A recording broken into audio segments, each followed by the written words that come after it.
Welcome to our Urban Legends podcast. I'm Dr. Gloria McDaniel Hall. I've been a teacher, a principal, and assistant superintendent, all within urban schools in Chicago and around the country. Our Urban Legends podcast is a forum for sharing ideas, strategizing together, and supporting each other as we dismantle the deficit narratives sometimes associated with urban education and discuss where and how amazing work is being done. So welcome everyone. So I am so super excited because not only do I have one of my best friends with me, one of the people who I've worked with, this is actually my podcast episode kind of anniversary, and it's my 20th episode of Urban Legends, and I'm excited. And so when I got Jay to agree to do this, because she is, wait till you see how smart she is. But when I got her to agree to do this, I actually looked up what the significance of the number 20 is. I knew it had to be something. And it says it's the angel number and it's the sign of new beginnings. And it indicates that a new chapter in our lives is beginning to happen. And so Jay is going to talk to us about the new chapter in her life. Of course, I got a new chapter in my life, finding my voice. And so I'm just really excited that she's going to be here with us today. So, Jay, why don't we start by you just telling us a little bit about your journey in our field, the positions you've held, etc. I am so excited to be here with you, Gloria. It is like such an honor. I've been watching you and cheering for you. And so I'm just more than honored, but I'm super excited. I have so much to share. I'm just excited. Yes. So I like to tell people that my journey in education actually started with volunteering for Girl Scouts. So I was a business major and I started volunteering for Girl Scouts and realized I really enjoyed it, right? And I talked to my parents about changing my major, and they said, absolutely not. You're too far along. You about to be a junior. So I went to grad school. I taught in a private school for a couple years outside of Chicago. And my headmaster at the time told me about a fellowship in Milwaukee.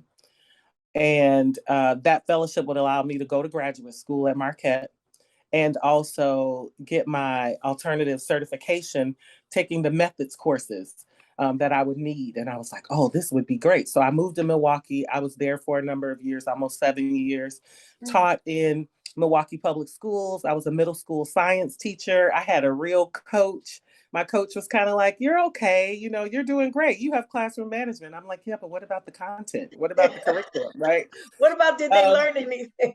Right. So I started to really want to know more about coaching because the coach I had was just like, in comparison to my other people, you have classroom management, so you're good. And I was thinking, I don't know about all these topics, right? Stalactites, stalagmites, I was like learning on the fly. Right. And then, so I taught in the district for a while. I taught 5th through 8th grade. I looped with my students. That was a very powerful experience to work with them every year and to be that young, like to be in my 20s. And then I also spent some time teaching in what was a private school that became a charter school. Okay. Right. So it was a Marva Collins school, and Marva Collins herself said, hey, I'm going to be the person that provides you the professional development. So I learned phonics through Marva Collins, right? And being from Chicago, I was like, this is huge, right? This is huge. It was huge. So as a teacher, she was responsible for our summer professional development along with her son. And we just learned a lot about the care for students, the importance of, you can have things that happen externally, but you have to always make sure that there's care and attention for children. That was number one. And so anytime she did summer professional development for us or worked with us, yes, there were content sessions, but ultimately it was about who you are as a person. And that's really stayed with me. Eventually, I was teaching 3rd grade there, and eventually that school became a charter school, and I was asked to be the elementary director. So we had K-4 through 8th grade, and I was responsible for elementary. And I said no a couple times because I thought I was going to write children's books. That's why I'm so excited about the work you've done. Thank you. Thank you. I thought I was going to write children's books, so I wasn't interested in an admin certificate. I just thought that wasn't my calling. But eventually I I did it, and I worked with the middle school director, and we had like an executive principal who was responsible for overseeing operations, fundraising, everything. But the day-to-day coaching and checking lesson plans and setting up systems and working with staff, that was us. And I enjoyed that work. And Nice. what I learned through that time, there were a lot of people that came through that interned in our building, particularly folks from the Knowledge is Power program from KIP. And at the time, Noble Street only had one campus, right? And so we would all try to partner together because we were no longer a Marva Collins school and we didn't have the resources. And so through those lessons, I learned a lot about my leadership style and the impact I have on other people. Learned a lot about me, right? And I didn't learn that necessarily as a teacher. And through those connections, I actually started working with the Robin Hood Foundation and what was then One Uncommon School. And I started mentoring their first elementary principal. He was principal of the all boys school in Bedford-Stuyvesant, Brooklyn. And Okay. so in mentoring him and talking to the Robin Hood Foundation about like, this is what I do, this is how I do it, I was teaching myself to be reflective. I was teaching myself to think through how to lead, right? And then I started getting other opportunities. Well, I decided I wanted to go back home to Chicago, couldn't find a job. CPS had a closing, had a freeze on hiring. Oh, So okay. I actually ended up with a job with Doug Lamov in New York. Okay. I knew him from an opportunity that I had with KIP uh, at Berkeley University, but he was looking for someone to work with his assessment company that could coach principals. And he said, if you're leaving, I was just telling him I was leaving, right? He said, if you're leaving, you can come and help us. We have these interim assessments, and we're trying to make sure that they don't just sit on the shelf after they get the results. So what should people do? I said they should have data conferences, and Yeah. they should have professional development, and they should go meet with the teachers and community. And so that's what I did. We worked with different models of school. So I did that for a few years. Still tried to come back to Chicago, work with Cristo Rey, and they have multiple schools in at the time. I think it was in 18 cities, 25 schools in 18 cities. So Okay. I traveled all around the nation as the director of academics doing that work. But again, I was still kind of principal coaching. I was doing a lot of conferences with principals, but I was still coaching principals on like, wait, what's your plan? What's your game plan? What's your action plan? Um, so worked with them for a while and then got talked over into coming to AUSL. And my job with AUSL was so fun. When I say my title was like coach, like leadership coach, and I was responsible for principal incubation. I got to plan whatever it was. He was like, what do you think? What do you think they need in order to be? So I got to do that. I got to plan summer professional development with over 500 teachers and work with coaches. That was awesome. And then I had a few people that I was responsible for coaching. And I got to see like really dynamic leaders, right? AUSL has really smart people. And it was just, and I met you and Dr. Turner, just a really powerful experience for me. And then I decided that I was going to go back into consulting. And going back into consulting, I thought I was going to do the same thing, but I ended up getting hired by one of my clients as the chief academic officer in Nashville, Tennessee. So after 3 years as chief academic officer, I moved into head of schools to work with two of our what we call turnaround schools, right? Okay. And now, I'm trying to speed up a little bit because it's like, whoa, this has been a long 26 years in It's been a education. long It's time. been a long time. So after 8 years with Lead Public Schools, which I'll talk a little bit about when we talk about my new role, I have shifted into a position called the Chief People Officer, and I'm responsible for talent and HR. I love it. I love so when I met you, we were both at AUSL, and Mhm. the first day that I started work at AUSL was the day that there was the professional development, I guess, week that you had planned, and we were Sure. all at Orr High School, and it was all Yes. these people. And then all of a sudden, like you just came to the stage, and it felt like one of those sessions, one of those weeks where everything was so well planned, and all the schools had their own little classroom sessions upstairs after we did general sessions together. And I was like, who is that lady? Like she organized all of this. Like it was really good. And what I remember too is when someone introduced me to you, even though like you were our kind of big wig person, you were just so super nice. I was the big And wig person. you're kind of the relationship person.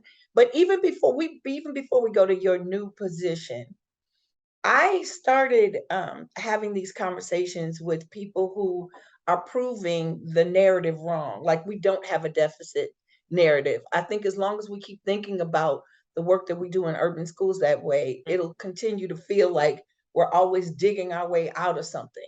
There's Mm-hmm. so much potential. And so, like you said, so many really good leaders, so many people who are committed to getting it right for our Mm-hmm. students.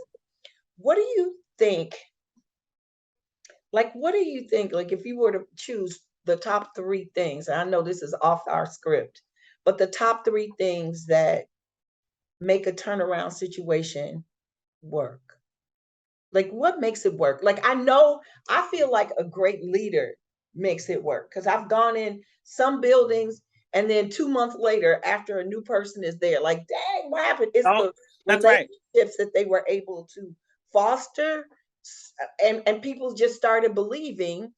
But like, if you were to pick your top things that make it work, because we've seen it work, what would that be? What would those Yeah, things? I have to agree with you. I think it starts with leadership. When I think about Miyoshi Knox, some people I can't get out of my head, right? When I think about the work that I mean, you talked to some of them during your podcast. When I think about Tamara at Herzl, right? It is leadership 1000%. And when Carmel I think about Perkins, like those yes, people, when like I think the about building the was a mess, and that's then the building's that's not a right. And mess. they Like, they come in, they have a vision, but they have to have a bar of excellence. And I can't teach that. And so no matter how many principals I work with, I have to know who's going to be the leader. And I've decided to be like uncompromising on that because my lessons have been learned. I've learned lessons around when people say, you know, this is a great leader, you actually have to see them in action. You have to know, right? That this person has a bar of excellence that they don't talk about, but they are about it. And so that's yes, really, really big to me. And then I think through their expectations, they have to have some emotional intelligence. I just think that's important in the turnaround. You have to be able to read when people are afraid. You have to be able to read when people are, you know, they have nervous energy. You have to be able to read when people are so excited or they need other opportunities. And I found that you can be the brightest cookie and you still have to you have to know how to interact with people and know how to adjust your messaging and adjust your systems yes, based on who you have. And so some of that can be tied into collaboration, if I could sneak that in with number 2. And then I would say the other thing is for turnaround, you always have to have good systems and structures. You cannot do willy nilly. We did this on Monday, Tuesday, and Wednesday. And then next Monday, Tuesday, and Wednesday, we have a different game plan. yes, Your yes, systems and structures have to be tight, yes, right? And have to be communicated well. So from yes, beginning to end, I think that's essential. yes. Cool. Oh, cool, cool, cool. Okay, so now you are chief people officer in a new company. I know it just happened like a couple of weeks ago. So Two what weeks ago, oh my God, what have you learned so far? How did you just step out on faith like that? Because I saw you right before you did it. You made you that did. just like, I don't know, but I'm getting ready to do. Like, how did you make all of that happen and tell us exactly what you do and like how that's going? Absolutely. I am cracking up because I did you looked at me like, wait, what? So first I'm gonna say, so I work for a STEM high school and middle school. It's a much smaller network. And the founder and CEO talked to me about a CAO role, head of schools. I was like, you know, I'm struggling with some things, right? Like I really want to make sure I'm stepping in my purpose and I am all about the adult experience, right? So I don't believe that every teacher that's out there doesn't want to teach anymore. What I believe is they didn't have a good onboarding, middle year, and offboarding experience, Yes. right? I believe when we have teachers who we have them teaching AP uh, language, English 3, 2 sections of advanced creative writing, that's a lot of preps. Right. And so I think we kind of overdo it with our teachers and Yeah. it just becomes unnecessarily complex. And so for me as chief people officer, it's only been 2 weeks and I'm on a listening tour and I've decided that it's important that everyone knows what my job is about, right? So I'm responsible for strategy. Like we need math teachers and science teachers, especially at a STEM school, but how do we get them? And so I've been brainstorming with I have 2 people on the talent team and 1 in HR. And I've been brainstorming with them about our university partnerships, who already has residencies and those kind of things, because we can't do it Yes. all, right? Right. So I'm responsible for strategy. I'm responsible for all things HR. And I'll tell you, one of the things when it comes to the how and the faith is knowing that you can because he did it for you, right? And so for me, there is a part of my faith where I believe and I talk the talk, but like I was like, I cannot believe I'm going to be responsible for HR and I don't have a certificate. And then I had to realize after the second day, I know people and I've been through HR scenarios and I can work with this HR person. And so I feel like it's been so rewarding to start to carve out a plan for what does it mean to work for us and enjoy working here. Yes. And so it's only been 2 weeks, but I've had a lot of conversations with people and I've had 4 guiding questions. What brought you here? What keeps you here? What can I do to make your job more efficient? And what can I do to make your job more effective? And when I tell you that 30 minutes is not enough time for people, Oh, we. yeah, yeah. So it's pretty Ooh, good. wee. But I think that's the work, right? Yeah. Like, and if I could give you one example, is like when you're looking for curriculum, you want to look in one place. I don't want to go to Google Drive. I don't want to go over here to another. We got to log in over here. We got a navigator system over here. Teachers are trained on so many systems. They got Slack. They got Google Drive. They got Power School. I mean, Teams, it's so all much. like It's too too many many things. systems. And Yes. so, how can we streamline what works for us and make sure that we're serving our customer? Yes. Yes. So it kind of leads into, and I don't know, you might have answered it already, but like when I think about leadership lessons, the lessons that someone who is gonna do work, and I know, so I call it urban legends because I want to change the narrative. I also know it's some of the hardest work that I've ever done, just because our students sometimes show up with so much trauma. Yes. And at times, the school causes them additional trauma. I've seen that happen as well because people aren't taking the time to actually get to know Mm-hmm. kids. But like we're not getting teachers and leaders to want to do this work in urban schools the way that we used to. It's like more and more difficult. And like you talked about, like you're looking for math and science. Like every one of the schools that I'm working with is missing 2 to 5 teachers. Mm-hmm. And the one school that we're working with in Texas, like 85% of the teachers are subs right now because they can't find teachers, and so they're doing the best that they can. But if you were to, like, if you could speak to anyone who was considering becoming a leader in a turnaround school or urban school or one of those schools like the types that we've worked in, what what would you say? Like, what advice? Like, I know it's hard, but we need you because Yeah, I would say, and I feel like I get to say this because I like the recruitment side of our work. I like getting people to stick with it, and I know it's tough, and I've been there. You're not always super excited, but I would say, one, we need you because we need confident people. We need people who believe in our children. I go for 2 things that I don't believe I can teach. I don't believe I can teach you to love children. And when I find people who love children, I don't care if you work for an airline, a truck driving company, you're the post person. I have talked to a pizza server. somebody at Cracker Barrel. My daughter was like, Mom, I'm like, she has a great person. She's just incredibly confident, right? Yes, That she possibly can stand in front of children. You just don't know. And so I think when I find people who are confident and when I find people who love children, I want them on my team because yep, I can't teach that, right?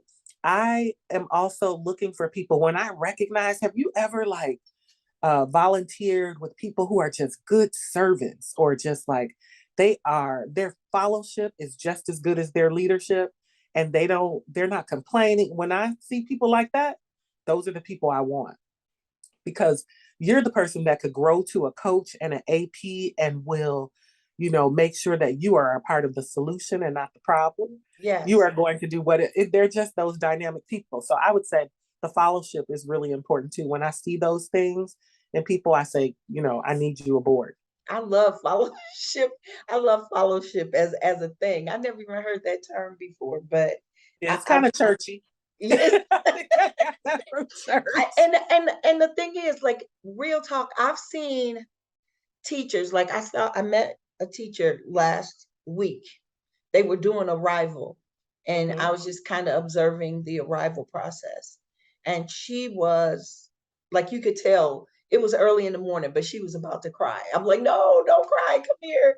What's happening? And she just said, I just have not been able to make a connection with my students. I really care. And so I see a lot of teachers who are just so frustrated because the kids aren't treating them the way they know they should be treated in a respectful way. Sure, sure. They have this preconceived notion about how the kids were going to act anyway, and the kids are living up to it because they haven't been able to figure out the relationship with students, either trying too hard or like for some reason they just haven't been able to make that connection. And I don't think that anything can happen until those connections are made. Like, That's huge though. But I do think, when I think about the university perspective of offering one classroom management, that's different than actually understanding the theories of adolescence, right? And so I think a lot of our teachers come in thinking that they're going to manage students when actually, especially if you teach high school, these are young adults with great minds, right? yes, So I think that we sometimes have to be reminded that they should have input in how they learn, right? In order to engage them. But what I see with some of our teachers is this concept of, I call it YMCA teaching, because it's very much like, let's play together, let's have fun together. When I'm looking for teachers to be so invested in the beginning in how this student becomes a great global citizen, right? How do we get you to a point? What is it that you need? How do we get you to a point where you can just use all your tools and have choices yes, in life? yes. Not like, let's have fun and we listen to the same music and let's draw and play. Like, I don't want It to do goes that. wrong every single that part goes Every wrong single time. every single Every time single time. because the kids don't want to know you like that. They want you to be their teacher. They really do. Yes. I think that a lot of times what I've also seen is teachers who have never really had dealings with black and brown children, Yep. like up close and personal, black and Yeah. brown people up close and personal, and all of their notions about what that would be like come from the media. And so they're like ready for it to be scary. And all you got to do is Yeah. know it's Yeah. a child, like it's a child. They're children. And middle schoolers, they when they know you care about them, well, Right. you can get away with almost anything. I know. Well, yeah. Well, that goes back to Gloria Lasson Billings' work on making sure it's an effective teacher. We just need you to be effective. And I think when people realize, like, yes, you can have better relationships when you look like them and understand the experiences. It's really important for people to understand when you know yourself, when you're confident and you are transparent with children, especially middle school children, you have more of a chance of being Oh effective with yeah. them having the results. Oh yeah, oh yeah. Okay, so you talked about Latin Billings. One of my questions is, what's the latest book you've read, and what would you suggest for our listeners who are? So we have a range of people who listen. Some people who are Mhm. already leaders, some people who are teaching and thinking about their work that's upcoming in the classroom. Some people who are current grad students, some people who are Mhm. top students, parents, all kinds of people are listening. Um, what's the latest book and why should we read it that you suggest for us? Sure. So I just wrapped up principal training this summer, right? Okay, And every teacher, I mean every principal, assistant principal, and anyone on your school leadership team received the book The Leadership Challenge. It's by Kuz and Posner. And the reason that I chose that book is because it's in its sixth edition. So it's not like it's brand new work, right? But it's kind of like Seven Habits of Highly Effective People. It doesn't go away. You know, good to great doesn't go away. Those yes, lessons don't go away. And so the anchor there to me though is the importance of modeling the way, right? Like you as the leader model the way. And I think it dives more into, excuse me, it dives more into the purpose of you as an individual and getting to know yourself and the impact you have on others. nice, nice. Okay. So I typically end with a reflection on a quote, and it kind of is guided by the person who I'm talking to. Of course, when I was thinking about you, I thought of Michelle Obama. So one of her quotes is, "You may live in the world as it is, but you can still work to create the world as it should be." Tell us how you live out those words and how that's kind of a metaphor for your life to create the world as it should be. That is so tough. You know, I believe in big rocks, right? Because there's so much that can be done, especially in urban education, that sometimes you'll get discouraged. And I think when you talk about the what should be, you're able to prioritize things more effectively, right? You're able to say, I still need to do my best. I still need to have expectations. I still need to make sure those expectations are met, that those metrics are met. And so for me, that just says, don't get discouraged. Pick a goal, pick some metrics, live it out. That's hot. I love it. I love it. And for me, it's kind of like you said 26 years. I've been this is year 38.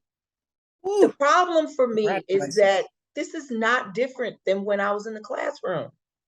We're still dealing with and responding to the same things. I think in some ways it's even like worse than it was when I was originally teaching 38 years ago. We got Sure. new standards, we got new this, we got new that, and they just keep piling stuff on top of it, but not getting Yeah. to some of these things that are the nitty gritty things that we just talked about. And so, like, I'm not okay with just going away or retiring, even though I feel like I'm in a good place. I'm not okay because systemically we still haven't figured this out. Yeah, that's encouraging to me because there have been years where I have said, well, no, maybe I need to do something different. And turning 50 and listening to your podcast and some others, I listened to the Mindset Mentor, some other folks. I was like, I'm needed. I'm needed. There's a place for me. There's a place And a for you. lot of it we've just lived. We've lived Yeah, already. yes, and we did. I didn't realize when I met you, Jay is going to be somebody who's going to be in your life and is going like you're going to learn so much from her. So I think that's another thing, like taking all these opportunities and learning as much as we can from the people who we Mm-hmm. encountered, like leaving and leaving a nugget, getting a nugget from Yes, everybody has to be the way that I go. But I'm going this is we're gonna make a change. Like I can't be okay I with think us so. just I can't go into another school and not see it right or not know that we cannot judge how well a student is going to have a school experience based on their zip code. And in Chicago, I can still tell by your zip code what kind of experience you're gonna have in school. That's a problem. So we got work Mm, to do. We got work to yeah. do. Thank you so much, This Miss has been J. great. Thank you for being my person number 20. I got 20 podcast episodes and you helped with that. Thank you so much. I wish you You're all the best. welcome. You're welcome. Thank you so much for choosing me.